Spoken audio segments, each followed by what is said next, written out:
Over there, over the tree line, there you can see the pipes and the factory. That's a paper factory which is on the Russian side. And down there you can see the border check area.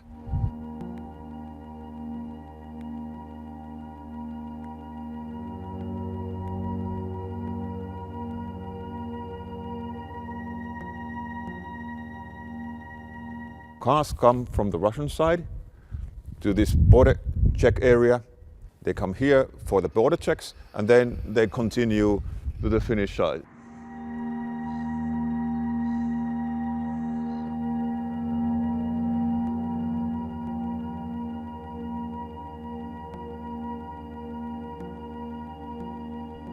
People who are coming to Finland, they leave their cars there on the lines and then they come inside to this building for border checks.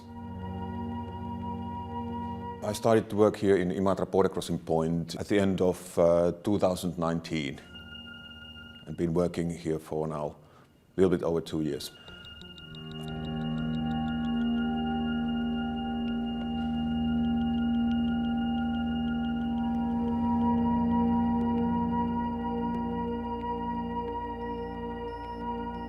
This is an international border crossing point between Finland and Russia, and mainly our traffic is personal traffic, people who are coming for mainly shopping to Imatra. And the Finns used to go to the Russian side to buy some goods, some cheap benzene. Since the COVID, the traffic changed dramatically. In 2019, we had 4,000 border crossings per day. Nowadays, due to COVID restrictions and also due to European Union sanctions towards Russia, we only have cargo traffic at the moment and about 30 to 40 trucks going over the border in a day. Days, of course, are at the moment much more silent. When the Ukrainian war started, of course, it was shock for all of us. We monitor the situation all the time. That's important at the moment. So we know what's happening in our surroundings. In our unit works about 100 people. I live here in Imatra. When we heard about the war, I took it very seriously. But at the border, the situation is really calm. Anything happens on the border, we will be the first one to see it.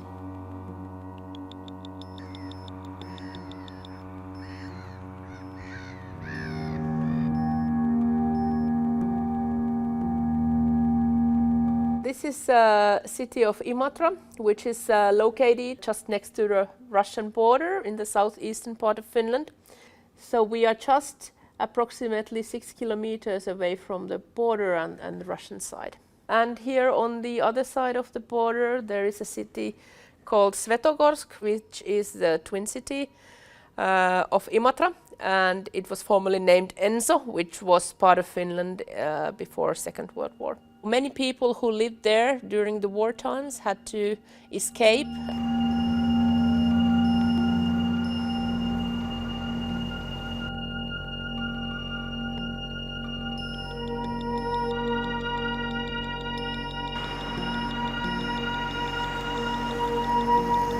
It was really hard times at the time of the World War II, and when the people had to leave their homes and escape from Russian side, which then belonged to Finland. And for example, my grandparents had a lot of bad memories. My grandfather was injured in the war, and but he never told us, the kids, the bad things about it. So in my generation, it was always quite normal, the relationship between Russians. Imatra is a quite small city. We have approximately 26,000 people. The city was established in 1948, so we are still quite young. Crossing border before this crisis was quite natural to us, also for Finns to visit Russia and also Russians visiting Finland. There was trade. A lot of Russians came here to do shopping, to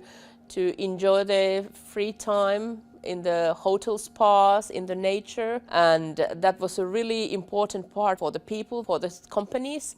We got already prepared for the, let's say, these not so good times during the COVID, because border was closed. The last 2 years it was quite quiet because it was less and less Russians coming here, but everyone was waiting for the time when the border would be open again and, let's say, we would get back to our old normal. But then, of course, this Ukrainian crisis changed the whole thing. So the border stays closed, relations have been cancelled. There are no active transactions between cities or between people or between companies. So it's also a huge economical issue for us. Some even say it's 1 million a day.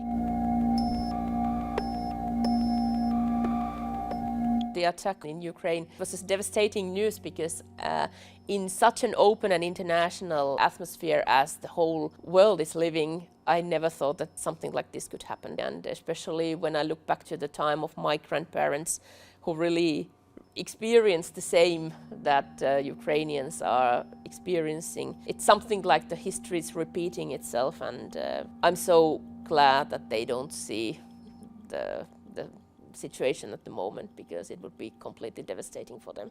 NATO issue is really a hot topic in Finland at the moment, and we had a long history of being non-committed to anything, but I think this Ukrainian crisis changed the mentality, because even if people don't say it out loud, but they hope that it would never happen to us, what happened in Ukraine. We are a small country and we have experienced the war between Finland and Russia. So I think the positive feeling about joining NATO is really something which comes from the old times, and we really want to find support from the Western countries. I think that the border will stay closed for quite a long period, even if the crisis would be over.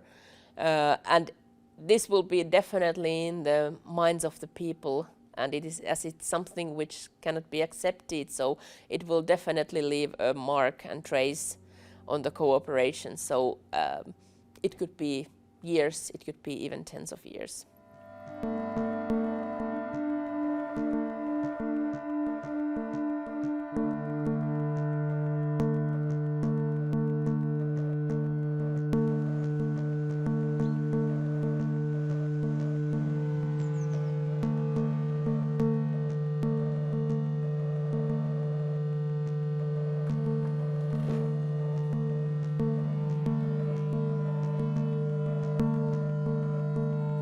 This is my father's uniform from the Winter War and also Continuation War. He was wearing this during the battles, and he was a lieutenant at the time.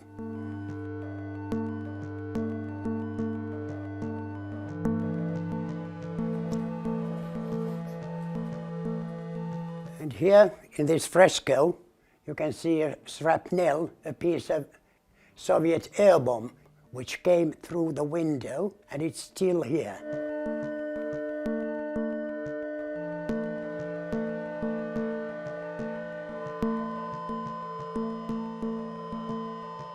Winter was started the last day of November 1939. Soviet troops, they attacked Finland, and we were fighting against them quite alone. And it ended 13th March 1940. Soviet Union won the war, but we still kept our independence. Only that Soviet Union took part of Finland.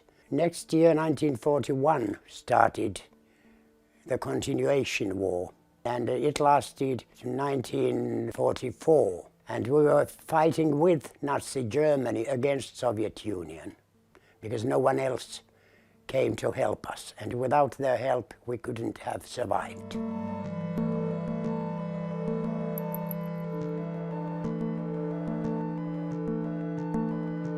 The borderline goes only 3.5 kilometers from here, and it's the borderline from 1945. When Soviet Union collapsed, then we had a lot of Russian tourists. They came here to shop, and they own properties here, and we have in very, very good terms with them.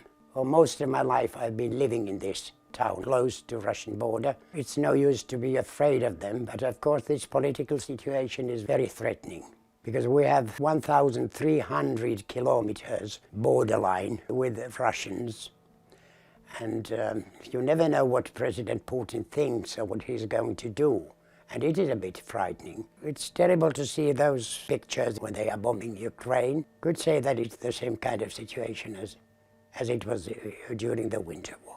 This NATO thing is a bit difficult thing. I'm not sure if it's good or not. Maybe we don't have any other alternative but to join NATO. We have been so long in very friendly terms with Russia, but now it seems that it's not enough, that we need help. And let's hope that NATO accepts us to join it, and then if something happens, they are also willing to come and help us.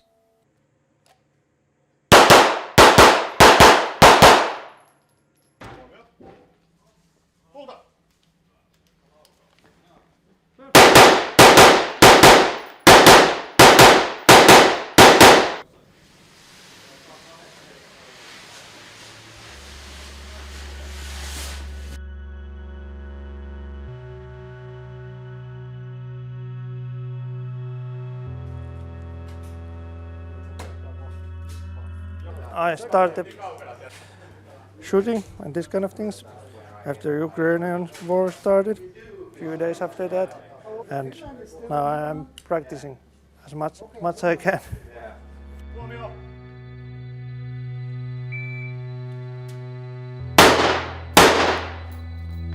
I'm a service manager. At the free time, I hunt a lot, like deer and moose.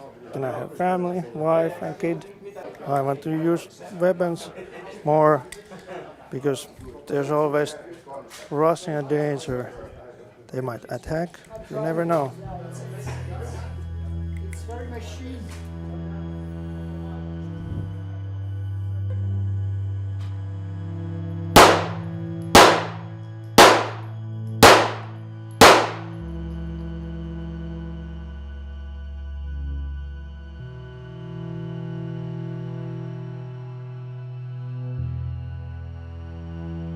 This is sport, this is practical shooting sport. This is our weekly training. We come here twice in the week and we shoot in this range with the rifles and pistols. At the beginning of this year, our club size was close to 1,000. And beginning of the first 2 weeks of the Ukrainian war, we get 200 new members, and now we have close to 410 new members. So our club has grown close to 50% in 1 month because of the Ukrainian war.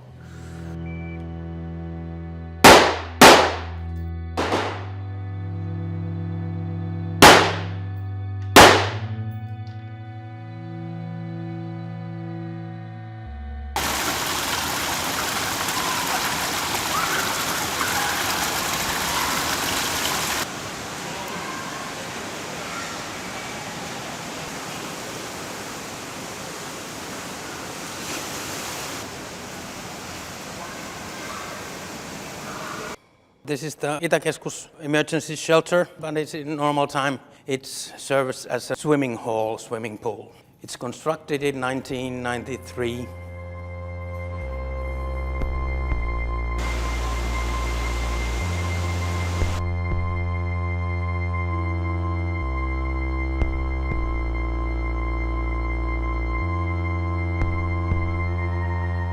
In 72 hours, we are able to turn it to a shelter for 3,800 persons. The shelters are built for much greater threat than nowadays, and we can be sheltered days or even weeks if necessary.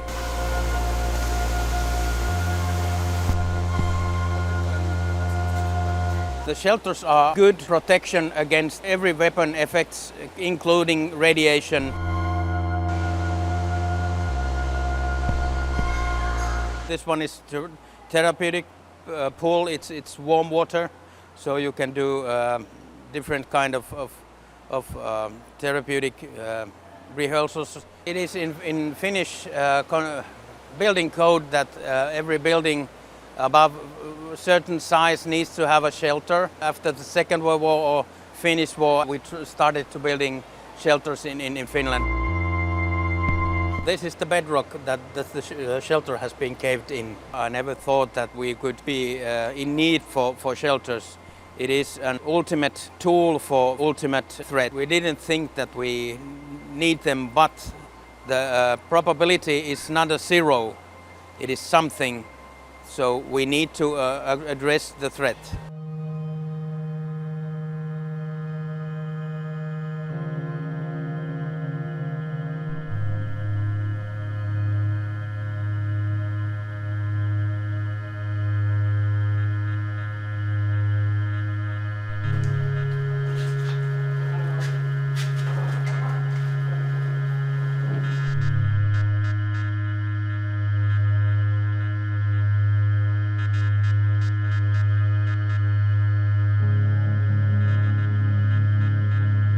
This place normally is a gym now, but it can be transformed into a shelter. We are training to have this shelter ready if needed. We are closing the doors here, all the valves and air conditioning and everything to keep this shelter safe from explosions, gases. We can have this ready in 9 minutes. We have running water, food, electricity, gas, everything we need. We can be here as long as needed. This is a course for civilians.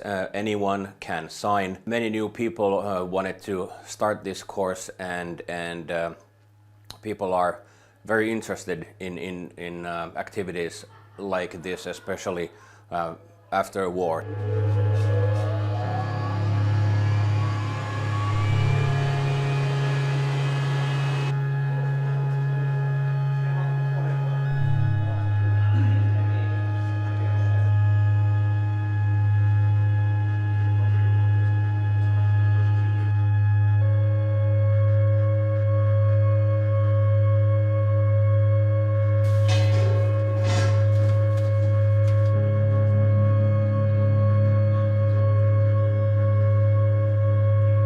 This is my first time in this kind of course, that how we can prepare a shelter for civilians. Things in the world are changing, so I think it's wise to know even nothing happens, but I think it's really wise to know things. I am not scared about Russia, but I think it's good to prepare for things, that things can happen.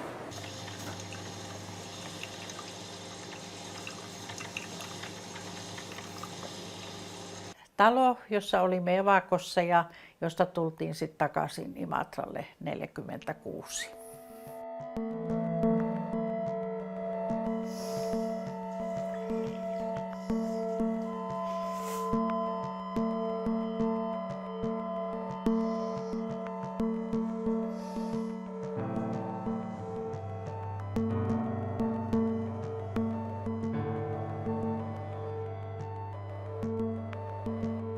Asun Imatralla ja olen asunut täällä vuodesta 1946 alkaen. Ja synnyin joskus 40 evakkoretkelläni Länsi-Suomessa, jonne olimme lähteneet Ensosta, nykyisestä Svetokorskista. Talvisota alkoi Suomessa 1939 marraskuun viimeinen päivä ja äitini oli raskaana ja isäni oli joutunut lähtemään jo sitten rintamalle ja sotaan. Ja niin me lähdettiin sitten evakkoreissulle tosiaan sinne Länsi-Suomeen Poriin. Minä synnyin siellä Kiukaisten pitäjässä kesäkuussa 1940. Ja isäni oli kaatunut helmikuussa 1940, eli synnyin isäni kaatumisen jälkeen hänen syntymäpäivänään. Meillä on sama syntymäpäivä isäni kanssa. Se oli aika semmoinen ihmeellinen sattuma, tosi onnellinenkin. No, hän oli varmaan ihan sotamies. Hän oli hän kuoli 40, niin hän oli 21-vuotinen. Synnyin tosiaan siellä Kiukaisissa, joka on ollut evakkopitäjä, niin jopa näihin vuosikymmeniin saakka on yhteydet säilyneet. Sen jälkeen kun 1946 tultiin sitten takaisin Imatralle perheeni kanssa, niin olen asunut siitä saakka. Koko ajan tässä rajan lähellä. Raja on kulkenut koko aika tuossa, että rajalla on semmoinen ehkä 3 kilometriä tästä ja tässä ollaan pyörinyt koko elämäni. Nimenomaan meillä on ollut tämmöinen karjalainen perhe, jossa on puhuttu koko aika tapahtuneista ja myöskin näistä evakkoasioista. Että jopa sanon joskus, että nuorena kuunnellessani niitä sitä niin teki mies jossa pakoon. Että ei aina ole halunnut kuullakaan, mutta mummoni oli tämmöinen karjalainen nainen ja voimakas luonteinen ja puhuu paljon. Ja meillä puhuttiin paljon ja laulettiin paljon. Tämmöinen hyvin karjalainen perhe. Äitini kanssa tai lähisukuni kanssa niin näillä paikoilla Svetogoskissa eli Ensossa ja sitten Jääskessä Kamenokorski. Ja josta sitten minun äitini isän suku oli niin kuin lähtöisin. Ja oltiin tämmöisiä niin kuin kotiseutumatkoja tehtiin. Mekin ainakin 2 tai 3 tein tässä ennen kuin nyt sulkeutui rajat. Ja äitini eli vielä silloin. Muistin, että itkettiin paljon. Joo, että olen nähnyt niin kuin näiden ukrainilaisten paon ja tämän evakkoretken lähtöt, niin oman äitini ja isoäitini kautta tavallaan heidän ilmensä ja tuntensa ja miten ne on koskettanut niin kuin sydäntäni erikoisesti.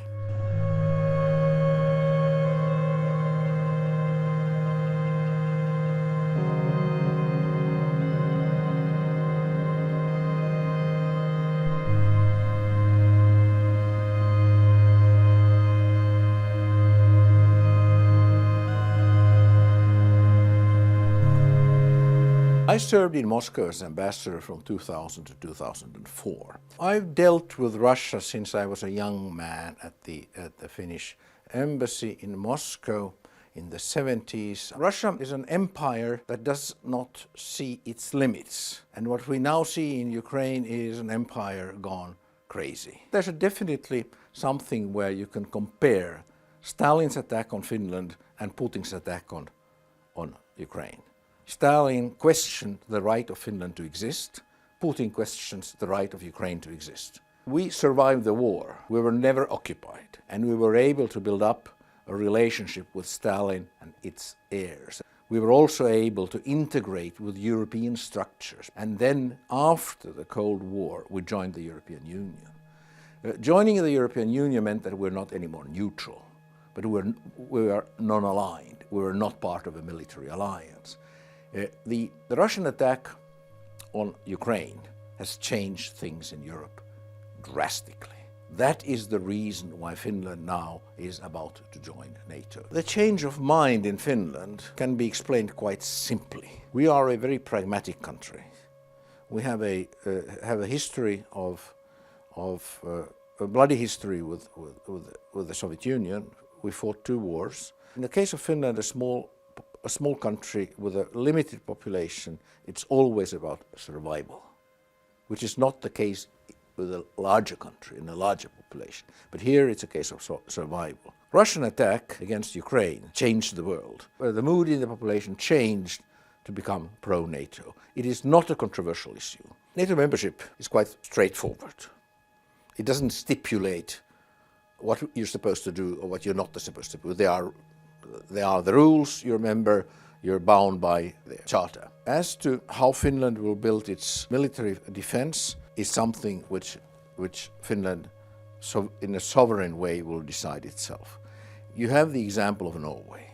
Norway is a founding member of NATO, and at a very early stage, the Norwegians made national decisions that there will be no nuclear weapons on Norwegian soil, there will be no permanent bases on foreign bases on Norwegian soil, and there will be no military exercises in the extreme northeastern part close to the Russian border. This is an example which probably will be studied by the Finnish government. I would say Nuclear weapons, yes, we will not. We'll follow the Norwegian example.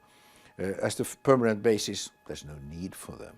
There's nothing else to discuss. We will be a solid, self-assured member of NATO with a strong national defense.